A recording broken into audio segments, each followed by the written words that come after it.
Et pour terminer ce petit récital à plusieurs voix, la dernière fable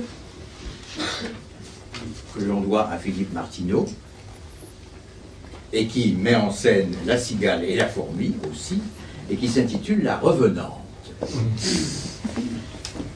Alors que la bise est repartie d'où elle était venue, et que gonfle à nouveau le grain à récolter, voici qu'un rêve, en plein jour, me colle aux yeux. La cigale, encore elle, y tient le premier rôle. Et cette emprunteuse et conduite y danse sans pudeur sous une pluie d'écus.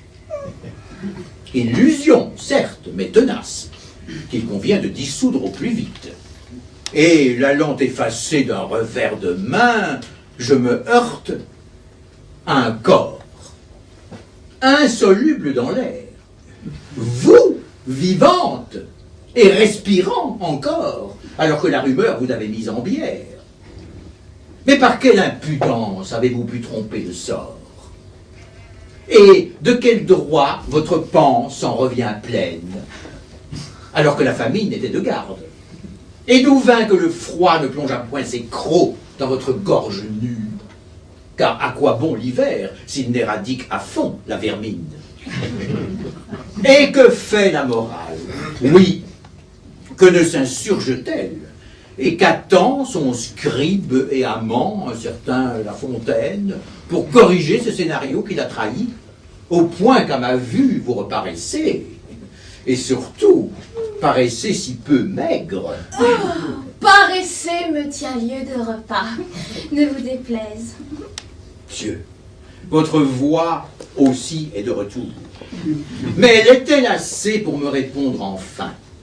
Comment, sans recours à mon grain, avez-vous pu rester grâce?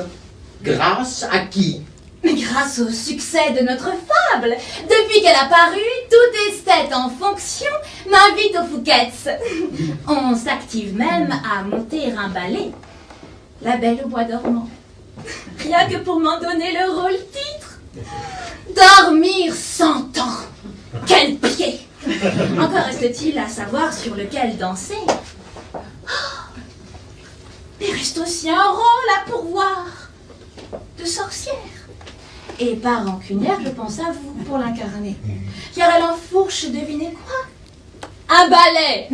Alors, troquez votre balai contre un qui vole et faites tout seul le ménage. Mais ce serait trahir l'auteur de mes paroles. Allons, votre La Fontaine a déjà, outre son épouse, largement trompé la morale pour embrasser ma cause, puisqu'il écrivit au seuil du trépas, en vers, voire en vermisseau, qu'il s'en était allé comme il était venu, ayant mangé le fond avec le revenu, et partagé sa vie sur terre, entre dormir et ne rien faire.